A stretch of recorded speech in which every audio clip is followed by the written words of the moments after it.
Hello and welcome to Focus on Israel and the Palestinian Territories. My name is Paul Calvert. Matthew 24 verse 1 and 2 says this, Then Jesus went out and departed from the temple, and his disciples came to him to show him the buildings of the temple. And Jesus said to them, Do you not see all these things? Assuredly, I say to you, not one stone shall be left upon another, that shall not be thrown down. I'm with Dudi Mevorch from the Israeli Museum, and we're talking about the Cradle of Christianity, seeing the scriptures come to life. Now, Dudi, you're going to walk us through what you can see here at the Israeli Museum. We're here at the model of the temple. Tell us a bit about this. We are next to the model of Jerusalem in the late Second Temple period, that is in 66 CE. It's a huge, vast model. It's built over more than 1,000 square meters. And it was built in the early 60s by a private hotel manager in a different site in Jerusalem before Israelis could cross to the eastern side of Jerusalem and see many of the important sites. So his initiative was to build a model that will allow Israelis to see those places and understand this crucial moment. 66 was the beginning of the great Jewish revolt against the Romans. So what we see here is actually Jerusalem as it looked at its peak moment, the end of the Herodian period, with all the monumental buildings, the center of which is the Temple Mount and the temple itself. So the choice was to choose the best professor of history and archaeology, Professor Michael Aviona, and charge him with this huge task of imagining Jerusalem in 3 dimensions 2,000 years ago. So it's never easy to reconstruct historical or archaeological buildings, and if you do so in an article or presentation, you can speculate and offer a few options. But if you build a model in 3 dimensions, you have to decide and take decisions. So the sources upon which the sources that he worked with to get his data were, first of all, the archaeological excavations, but in the 60s, they were not that large. Here and there in other places, the remains that are still seen, like the walls of the Temple Mount and other things, and the historical sources. Flavius Josephus, to begin with, the Mishnah, and other Roman sources that describe Jerusalem, and parallel sites from Roman and late Hellenistic sites around the world. So he took all these together and step by step reconstructed Jerusalem in a genius way. Now, almost 60 years later, we know that he has done a phenomenal work, and most of his speculations prove to be right with future excavations. Some of them are different from his assumptions, and he always said that the most important thing that you need when you build a model of historic nature, the most important tool is the hammer, to knock off the mistakes you have done. And indeed, we've done some changes to the model since it was built. So originally it was built on a hilltop in Jerusalem, not far from the museum. You can see it. It's called the Holy Land Hotel. And the man who initiated it was Hans Kroch. And then in 2006, there was a decision to do a huge development project where the hotel stood. And the question was, where would the model be moved to? I don't know if it's divine intervention or any other thing, but we had an open field just west of the Shrine of the Book that holds the Dead Sea Scrolls from the same period, right next to in the museum grounds. And luckily for us, the decision was to move it to here.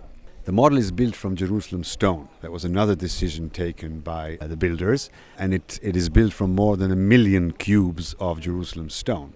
So how do you move 1,000 square meter stone model? That was one of my questions. How do you actually move this? It's amazing. It is amazing. And the answer is that we had to cut it into 1,000 squares, cut it with a diamond saw, and build the topography here at the museum grounds, because the model is built according to the right directions and to the topography of Jerusalem, and move it. And we did so. There's some surprise with the numbers here or some thing. It was moved in 2006. It is the model of Jerusalem in 66, and it took 66 days to move it and open it in 2006. Wow. but really a work of art, actually. This model is not only research, but also a work of art built at the grounds. And it enables people that come to see Jerusalem to see something which is very difficult usually to grasp as you walk through the streets of Jerusalem, to see sites, because they're twined into modern buildings. And it's very difficult to get the big picture. But here you get sort of a bird's eye view of the whole city and how it's spread and how it developed, and the monuments within it, most of which, the public monuments, are built by Herod the Great. And it's a great tour either before you go to the sites or after you return from them to understand the bigger picture of Jerusalem. How long did it actually take to build this? It took actually 5 years originally to build it. It was all private investment, and it was completed in 1966, a year before the Six-Day War, that enabled people to go to the old city and see the sights. However, it is still a huge attraction. It has been for the last 60 years for all tourists and guides, and also for research purposes, because it enables us as researchers to look at the relation between the sites, to see the city plan, and to understand things that would be very hard to understand otherwise. It must be amazing for you just to see this every morning. It is. It really is amazing. And the nice thing at the museum is that many of the finds and exhibits that are in the galleries relate directly to sites that you see in the model. So you can actually correlate, and the model gives context to the exhibition in the galleries of the museum. So this would really be the temple that Jesus saw, wouldn't it? Yes, this would definitely be it. So this is exactly the city that Jesus has seen and walked through its streets, and this is the Temple Mount where we know of all his actions. You can see at a first glance at the city that it looks like every other Hellenistic Roman city in the region. But a second glance shows you that there's only one temple for one god, which is a huge difference from all the other Roman cities. And also that there's no sculptures, because doing images in Judaism of the Second Temple period is totally prohibited. So the Temple Mount itself is a huge building elevated above the city, and it looks like a huge Roman forum or a sacred precinct. It is in fact the largest sacred precinct in Roman times, bigger than any other Roman precinct in the world, which is not a small thing for Judea. But this is the way Herod operated. He did everything bigger and better and nicer. But within this very classic Roman architecture, an Eastern style building is planted. This is the temple itself. So it's another example of Herod's character. He does things in two different ways. His legs are planted, one in the west and one in Judea, with Eastern traditions. And he builds the Jewish temple, bigger and larger than it ever was, within Roman architecture. So he knows who his masters are, but he also knows his citizens, and he serves both. So the second temple was actually bigger than the first temple? Much bigger. Herod builds the second temple on the site of the second temple that was built originally by Ezra and Nehemiah, and then refurbished by the Hasmoneans. He destroys all that and rebuilds the Temple Mount and the temple itself. So this is an important place for a Christian to come and see, because this will really open up the Bible, won't it? Right. So one of the things that Professor Aviona does when he builds this model is that he chooses specific sites that are described by Flavius Josephus in the city, and he specifically chooses important sites for Christians in Jerusalem, because one of the intentions of the site is to serve tourists. So this is why he chooses not only the Temple Mount and the temple, but for instance the Palace of Caiaphas on Mount Zion, and the Tomb of David on Mount Zion, and the Palace of Herod, and the Golgotha, of course, and the Bethesda pools, and many more other Christian important sites from the Gospels or stations of Jesus's actions in Jerusalem, or relating to very important historical moments with this regard. So I would say this is a must for every Christian that comes to Jerusalem. There must be a lot of research that goes into this. A lot of research. Built in the 60s, it holds all the research up to the 60s, but from the 60s onwards, as excavations really went very large in Jerusalem, both south of the Temple Mount in the city of David and next to the Temple Mount itself, and in the Western Hill, or as we know it today as the Jewish Quarter, vast excavations have taken place and are continuing as we speak. So we have much more information And we are updating the model according to this information, but very carefully. Because, as you may know, when you do excavations, archaeologists tend to argue about the results.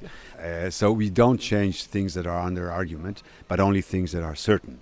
For instance, one of the very important things that we've learned is that the pool of Siloam is much further south than the original place and was actually a mikveh, a ritual bath, for the pilgrims coming to the temple to do a ritual bath before they go up to the temple, because only Jews that have taken a purified bath can enter the temple itself. And we will speak about that later when you see one of the finds from the temple in the galleries.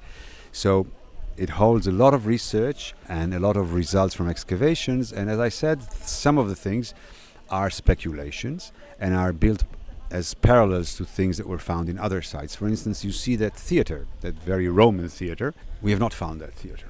We did find 1 seat and 2 tickets, and we know there was a theater because Flavius tells us so, but we don't know the exact location, and Aviona hypothesized that it's right there on the slopes of the western hill towards the temple, which is a very reasonable assumption, but no proof. So we're not changing that, for instance. There was a hippodrome or a horse race track, as you can see the footprint of it south of the Temple Mount. Excavations proved that it was not there. Something else was there, so we have taken it out. We do not know where to reposition it, so we have not repositioned it, but we know that there was a track like this. These two phenomena are very non-Jewish activities. They are very Roman pagan ones, but this is also a feature of Jerusalem of the first century, this combination between a very Jewish city to the Hellenistic Roman culture that comes in from the outside. So as archaeology changes and proves things, you change with the model as well? Yes, but we do it very moderately and very carefully. Yep. We are looking at the temple of the second temple period, but in fact the hill we're standing on is actually a sort of a concentration of temples or so, if you may use that expression. If we lift our eyes from the model for a moment, we see the parliament, the Israeli parliament, the Knesset. Architectonically, it's built like a Greek shrine. Looking further to the east, you can see the dome of the Shrine of the Book, another sort of temple. If we look to the west, we see the National Library in the Hebrew University, a different kind of temple for knowledge. And if we turn to the south, you see the museum itself, which is built like a temple on the hill and is a temple for culture. So it's a cluster of temples concentrated around. And as I said, divine intervention got this ancient temple to join all these modern temples. Yes. We're standing west of the city now, and we're looking towards the walls and the gates. The gate that you see right here is more or less the Jaffa Gate of today. And if you look further north, you see that the wall makes sort of a curve, and there's another little gate next to it, and on its side there's sort of a quarry. This is the place of Golgotha, and it's intentionally placed outside of the walls, as we know it was. This is the place where the Holy Sepulchre is built on top of the assumed place of the crucifixion and the tomb of Jesus. And if you walk into the old city of today through the Jaffa Gate and you go down David Street and then take a left, it would lead you exactly to that place, to the Holy Sepulchre of today. So for people wondering where the Holy Sepulchre is within the city of the Second Temple, and how did it relate to the Temple Mount, or how did it relate to the Antonia, where Jesus was arrested, and to the flagellation place next to it. It gives you a very good orientation to where these things happened and how close they are one to each other. Okay, so we're walking east of the model now. Tell us a bit about this. When we decided to place the model of Jerusalem here, which is west of the Shrine of the Book, we realized that it's actually the path that the people who wrote the scrolls took when they decided to escape to the desert. They actually left Jerusalem and walked eastwards to Qumran and to take refuge there. So we've decided to draw a path, or a tunnel actually, leading from Jerusalem to the Shrine of the Book, the House of the Dead Sea Scrolls, that walks the same direction into the Judean desert towards the Dead Sea, and eventually reaching the Dead Sea Scrolls. So we're walking now through the museum, and the museum, it focuses on the history of Christianity. Tell us a bit about where we are now. We've noticed that many of the visitors that come to the museum go to the Shrine of the Book, they see the model of Jerusalem, they sometimes come in to see exhibitions, but most of them are unaware of the fact that hugely important artifacts that point to the very beginnings of Christianity in the Holy Land are exhibited here in the galleries. So we've pointed out 10 stops like this within the permanent galleries that connect directly to the story, to the landscape, and to these crucial historical moments in the early Christianity or in the development of Christianity here in the Holy Land. One of them is the Temple Mount and the Temple in Jerusalem, and two of the most important finds coming from the Temple Mount that was destroyed by the Romans in 70 at the end of the Great Jewish Revolt are exhibited here. One of them is a fragment of an inscription in Greek, which is a part of the parapet that divided the Temple Mount into where everyone could have gone and to the surroundings of the temple where only Jews could cross and go into the ritual of the temple. The inscription itself is in Greek, and it tells very specifically, and it was written in Greek so everyone could read it, because this was the international language at these times, that whoever crosses this line and is not a Jew or was not purified is sentenced to death by the high priest. It's the only instance where the high priest can sentence someone to death, because the country functions under Roman rule, and only the Roman procurator can sentence someone to death, as we very well know from the story of Jesus, the trial and the crucifixion. But in this instance, if someone crosses this border, there's no need for a Roman trial. And we know of a few cases like that.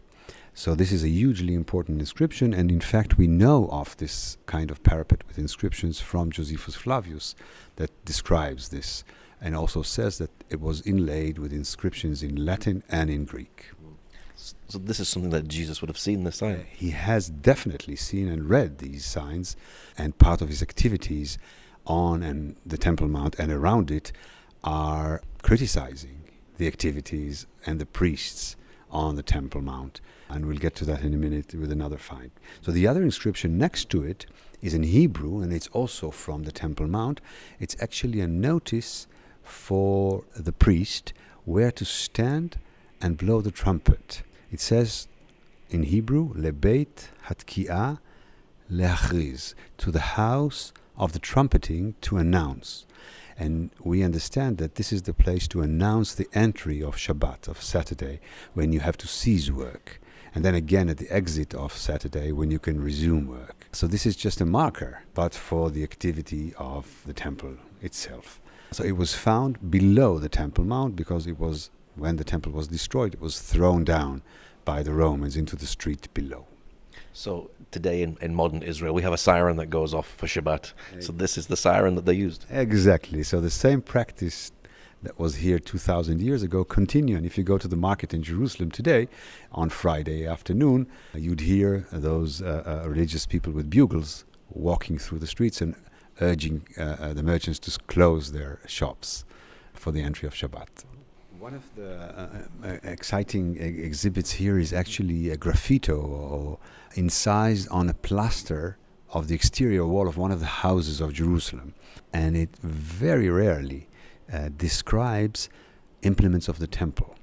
The menorah, the 7-branch candelabrum, the altar, and the showbread table. 3 of the most important artifacts in the ritual in the temple. We don't know where they are, and we don't know how they looked. There is no description from the time itself, and this incision, probably made by one of the priests that served in the temple and lived in that neighborhood, describe for us the menorah, one of the most important artifacts in the temple of Jerusalem. And right next to it, you could see a pile of silver coins. These are shekels and half shekels. They are important to understand another story that is very well known and relates to Jesus. We all know that Jesus turns the tables of the money changers. But I think most of us don't stop to think why. What was he criticizing? The banking activity? What was the reason for that? The reason for that relates directly to these coins. Every Jew has to give a donation, every male has to give a donation yearly of half a silver shekel to the temple. Now, it specifies exactly which kind of coin. This is the coin that we're looking at, this silver coin, minted in Tyre, which is Lebanon of today. The reason for that is that the exact amount of silver is there, and this is the amount you need to donate. So people usually don't carry that much of money on them, or not in silver, and when they come to Jerusalem and they want to donate to the temple, they need to change their bronze coins into a half a shekel silver coin. And they go to money changers. And money changers do what they do until today. They take commission. And this enrages Jesus, because it's taking commission from a holy donation. So they're making profit from a donation, and this is why he turns their tables. It's not because he's angry at the rate that they take. It's because he's angry about the fact that they take a rate at all from this holy donation. So this is one example of how material culture or archaeology will add a light to the stories that we read in the scriptures and put them in context. And this is an opportunity we have here at the museum to have more of a grasp or more of a real look of the stories that we read in the scriptures. So archaeology looks for remains from the past. Material culture remains, architecture, artifacts, whatever is left behind. But it's very rare to find objects or things that are related directly to historical figures. In the case of the trial and crucifixion of Jesus, we have two such stunning finds that relate directly to that moment. Actually, you may say, remains of two of the bad guys of the story. And the first one was accidentally discovered in Jerusalem, in the southern part of Jerusalem, in an area which was the necropolis, or the tomb area of Jerusalem of 1st century. And accidentally a tractor working on a garden dropped a wheel into a cave that was found to be the cave of the Caiaphas clan. And the most elaborate ossuary in that tomb that is exhibited here, ossuary is a bone box into which you collected the bones of the deceased a year after the burial. This was the practice in the Jewish society in Jerusalem and Judea in these times, to do family tombs in caves and to bury the dead, and then a year after come and collect the bones and seize the mourning period. So therefore, until today, we practice a year of mourning after the death. And these ossuaries were sometimes decorated, sometimes just plain, and some of them have the names of the deceased. It is a change from the previous practice where family members were all buried in the same cave and all their bones were gathered together in one room. Here, maybe with the introduction of Western philosophies, of Greek philosophies, individualism suddenly appears, and each one wants to be buried separately, because who knows, in the time of resurrection, maybe you want to be alone, or maybe you want to be separated from others that would have a different fate. So the bones of one person were found in this ossuary, and the inscription on it in Aramaic, twice, once on the side and one on the back, says Yosef bar Caiaphas. This is Joseph Caiaphas that we know so well from the story in the Gospels, and only in the Gospels, that arrested Jesus and handed him over to Pontius Pilate. So this is actually the bones of Caiaphas the high priest. This is actually the bone box of them. The bones are not here. Right. By Israeli law, bones that are discovered in excavations have to be reburied in a ritual, in a religious ritual. So the Ministry of Religion takes care of that. But when you found it, it had bones in it? When we found it, it had bones in it, but all the members of the skeleton.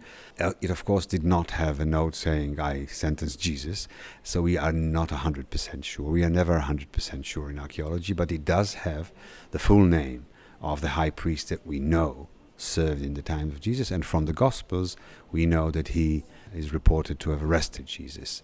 The time is right, the scale is right, the place is right, so it's most probably are the bones of Caiaphas. And right next to it, not less stunning find, that was found in Caesarea. Caesarea was the capital of the province of Judea, of the Roman province of Judea, on the seashore of the Mediterranean. And one of the steps in the theater, the Roman theater that was built there, originally built by Herod the Great, had a Latin inscription. And the Latin inscription says, Tibereum Pontius Pilatus Praefectus Judea.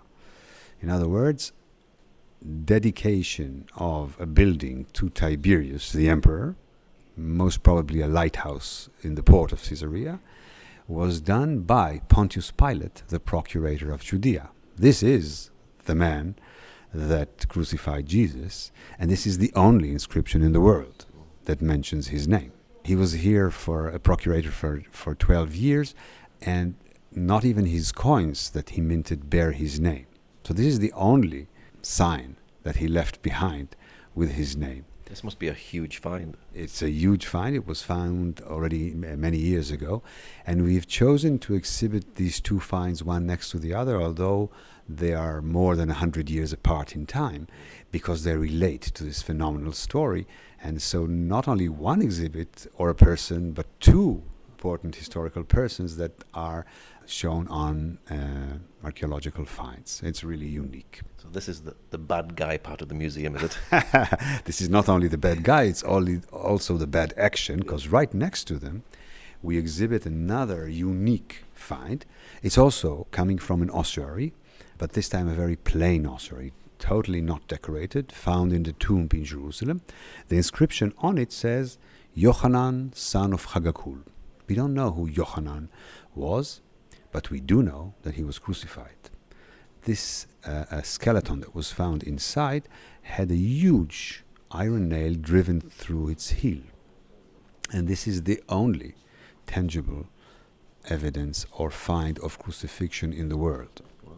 Although Romans have crucified thousands, if not more, people for severe crimes of treason or theft or other severe crimes, we have never found in excavations or otherwise any skeleton of a crucified person. This is in Jerusalem in the times of Jesus. So it's a hugely important find. And although we don't know what the crime of Yochanan was, Yochanan is John, he evidently was a bad enough crime to be executed in such a torturous way as crucifixion was. It also shows that the way he was crucified is different from what we know through the artistic later descriptions.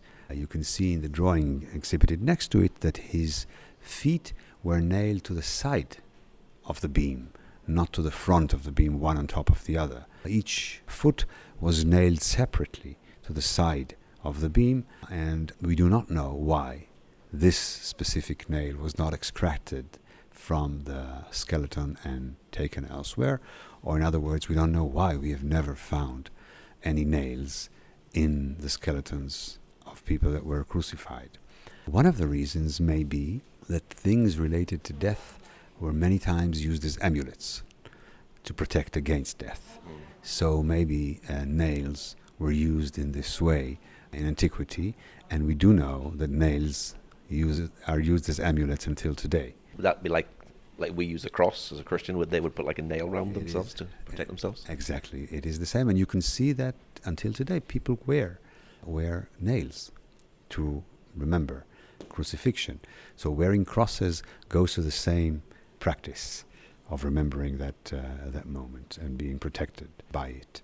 So it's three unique exhibits that relate to that very crucial moment of trial and crucifixion of Jesus in Jerusalem. We've seen several finds that relate to biblical times, of Old Testament times, that relate to the time of Jesus, directly to the temple or to the trial and crucifixion, and we're taking a leap now 300 or 400 years forward to early Christianity as it formed here in the Holy Land, or actually to the transformation of this land to be the Holy Land. In the 4th century, with the rediscovery of the Golgotha and the true cross and the empire turning Christian, the land of Israel becomes the Holy Land and draws a huge attention and a huge number of people and huge pilgrimage that continues until today.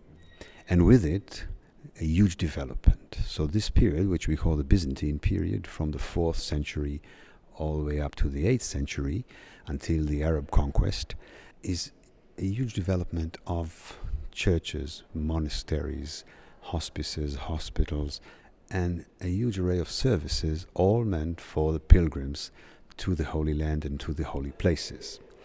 And one of the things that is developed here are ancient churches and the form of ancient churches, because until the early 4th century, we don't know of a form of a house of prayer and Christianity. We know of what we call the Domus Ecclesiae, which is our private houses that are used for the congregation and for prayers, but we don't know how to identify them architectonically. In the 4th century, we already have churches that establish a well-formed plan in the form of a basilica with a bema, a raised platform on one side, and an altar and a holy relic that usually marks the importance of the spot, and a baptisterium for baptizing all the new members into Christianity, because a huge amount of people, Jews and pagans, transform into Christianity in this period. So many of the churches have baptisteria, not for children, but for adults, to transform into Christianity. What we've done in the museum is that we've reconstructed a bema of a church, of a Byzantine church, and it's actually built from remains of 17 different churches that we put together, and they remarkably look like they are originally from the same church, with phenomenal remains of an altar from the Judean desert and relics from the Galilee, and a baptisterium from Herodium, and chancel screens from the Negev desert all the way to Galilee, and mosaics and crosses and pendants and capitals. So you have a chance of seeing how a Christian church in the Byzantine period looked like. And not less interesting is right next to it you can see a synagogue from the same period from the Holy Land. Synagogues and churches were very much alike architectonically. They were built actually by the same artisans, and they looked very much alike, with a raised bema platform on one side and chancel screens separating the priests from the congregation. But of course the symbolism was very different. While churches are decorated with crosses and scenes from the Holy Scriptures, synagogues are decorated with menorahs and scenes from the Old Testament. And these two religions, which developed side by side at the same place and then continue to develop into architectonic forms and architectonic shapes, make a point of being different one from each other, as they are at the same place and in a way competing for members in the congregations. So we have reconstructed the bema of the synagogue in Susia next to this Christian bema of a church. And you can see some of the decorations in churches and synagogues. For instance, you can see a huge mosaic from Kisufim in the Negev, but it portrays only hunting scenes and imaginary creatures, nothing religious about it. That's on the floor, because on the floor it's forbidden to have Jesus or any of the other holy figures. They would be on the walls, in frescoes or in stone, or gilded mosaics, like you see in this fresco from Caesarea. But if you look at synagogue mosaics, it's the total opposite. Synagogue's mosaic would have the temple and the holy implements, the menorah and the shofar, and they have biblical characters. King David and Samson and other biblical heroes are on the floor, and you can step on them. And even the biblical law is cited in Hebrew on the floor of the synagogue.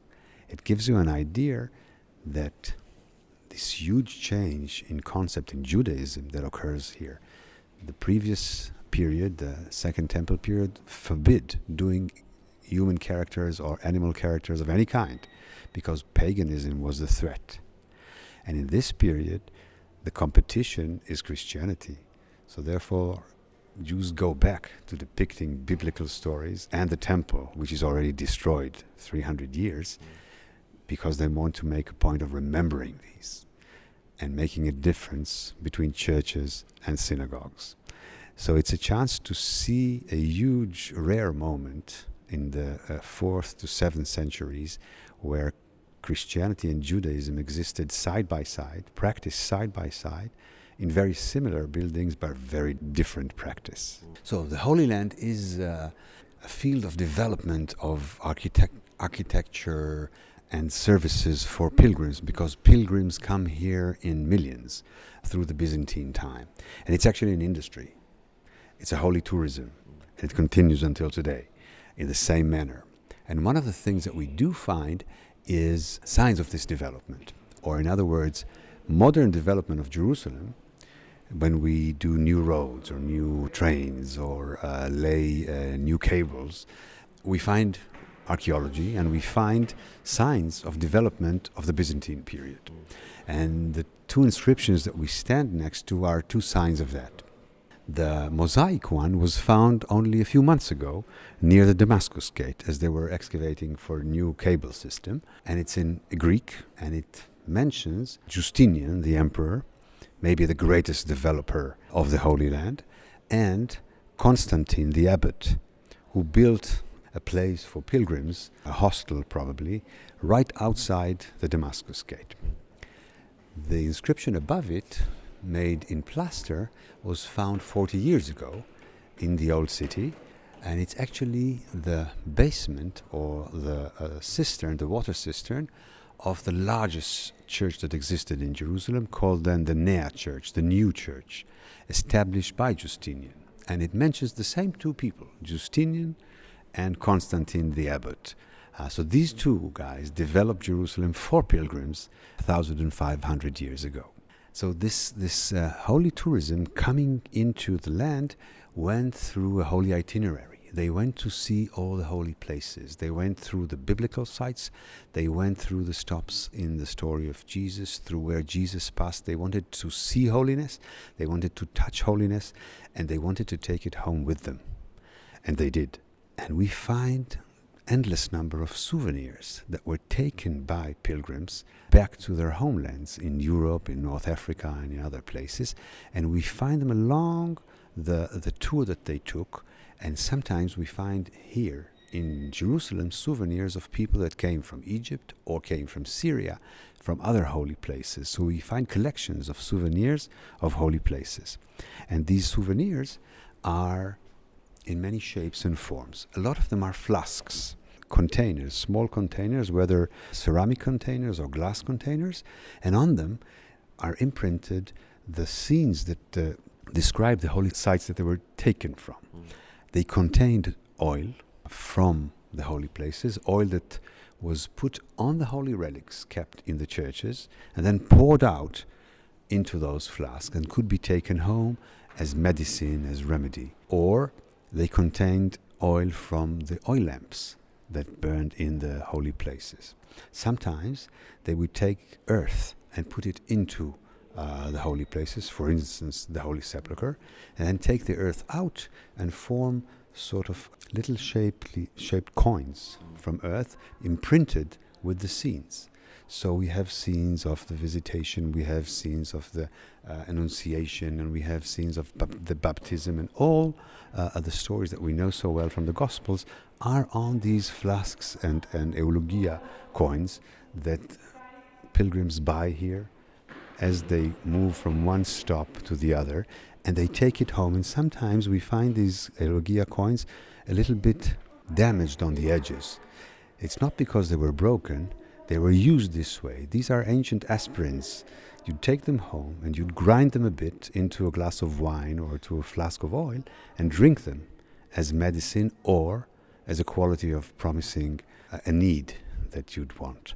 So this, you may say, business of holy souvenirs continues until today. Every holy site that you go to in the Holy Land, you'd have a shop with those souvenirs that are offered, and we all do buy them to remember those holy places that we visited, and we want to have a memorandum from them. So these are basically like 1,700 years old, are they? Yes, all of these, from the cross pendants to those reliquiaries from churches to those flasks, are 1,500 years old.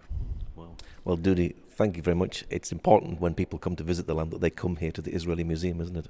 It's phenomenal, I think, opportunity for people to see in a very short time so much about early Christianity that they don't see in the sites themselves, and a handful of unique finds that are concentrated here at the Israel Museum in Jerusalem. Well, thank you for sharing. Thank you. If you'd like to know more about our show, you can join us on Facebook. Just look for Focus on Israel-Radio.